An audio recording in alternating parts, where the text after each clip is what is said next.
বৃহস্পতিবার লায়ন্স আন্তর্জাতিক জেলা ৩১৫B3 এর আওতাধীন Lions club of Dhaka capital গার্ডেনের অভিষেক উপলক্ষে রাজধানীর দিলকুশায় একটি বিশেষ আলোচনা সভা অনুষ্ঠিত হয়। অনুষ্ঠানে প্রধান অতিথি হিসাবে উপস্থিত ছিলেন শিল্প মন্ত্রণালয়ের মাননীয় সচিব লায়ন মোহাম্মদ ওবায়দুর রহমান। প্রধান আলোচক হিসাবে উপস্থিত ছিলেন প্রথম ভাইস জেলা গভর্নর ইঞ্জিনিয়ার মোহাম্মদ ফেরদৌস হাসান বানী MJF।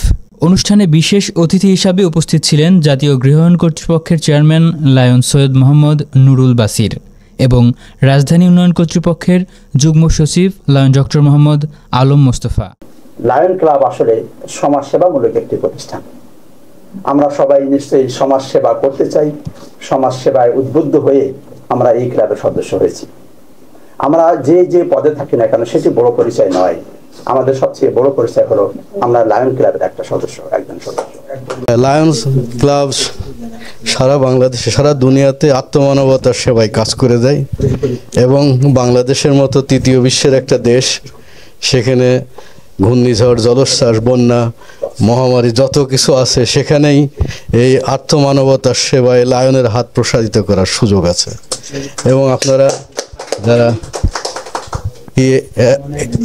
আপনারা অতীত থেকে যাবৎ পর্যন্ত কাজ করে আসছেন, আপনারা সবাই অভিজ্ঞতা সম্পন্ন।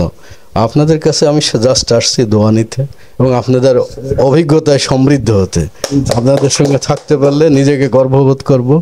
আর আমাদের যারা শ্রদ্ধেয় পায়োনিয়ার দিক নির্দেশনা দানকারীরা আছেন, আমরা ওনাদের দিকে তাকিয়ে থাকব, আমাদেরকে সঠিক নেতৃত্ব দেবেন এবং এই যে সিংহী যারা সামনে এগিয়ে যাওয়ার জন্য এবং মানুষের কল্যাণে কাজ করার জন্য উদ্গ্রীব হয়ে বসে আছেন, তারা নতুন আলোক বার্তিকা পাবেন। আমাদের এই সমস্ত প্রতিষ্ঠানগুলো আসলে সেবাধর্মী এবং দেওয়ার জন্যে, আসলে নেওয়ার জন্য না এখান থেকে। যদিও আমাদের অনেক নেগেটিভ কিছু তথ্য আমাদের কাছে আছে, কিন্তু সেগুলো আসলে যার পার্সোনাল বিষয়। কিন্তু অ্যাজ এ হোল এইগুলো প্রতিষ্ঠানগুলো হচ্ছে দেওয়ার জন্যে। যারা দিতে চায় তারাই শুধু এখানে আসবে। সুতরাং আমাদের মানুষের জন্য কাজ করবে, সেই সামাজিকভাবে হোক, দুর্যোগের সময় হোক, অন্যান্যভাবে হোক, যে সময় হোক, আমরা যাতে মানুষের পাশে থাকতে পারি, যাদের প্রয়োজন তাদের পাশে থাকতে পারি, সে টাকা পয়সা দিয়েই হোক, অথবা দিয়ে বুদ্ধি পরামর্শ দিয়েই হোক, অথবা শারীরিকভাবে হোক, অথবা অন্য যে কোনোভাবে হোক, মানুষের যদি আমরা কাছে যেতে না পারি, তাহলে আমাদের এই মনুষ্যত্ব বা মানুষ হিসেবে পৃথিবীতে আসার কোনো সার্থকতা নাই। তো এই কারণেই যে আমাদের কিন্তু আল্লাহ তাআলা নামাজ না পড়লেও মাফ করে দিতে পারেন, রোজা না রাখলেও মাফ করে দিতে পারেন, কারণ সেটা উদ্দেশ্য হলো ওনার উদ্দেশ্যে রাখা হয়। উনি যদি মাফ করে দেন, কারোর কিছু করণীয় নাই।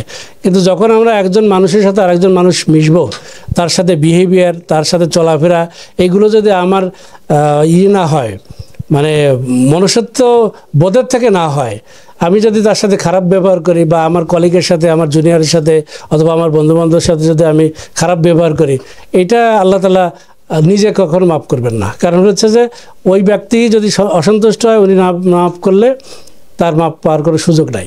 সুতরাং আমাদের অ্যাজ এ হিউম্যান বিইং আমাদের কাজটা হলো এই যে আমরা একজন মানুষের সাথে একজন মানুষ যেটা বিহেভিয়ার আশা করে মানুষ, সেভাবে করব, তার বিপদে আমরা ঝাঁপাই পড়ব।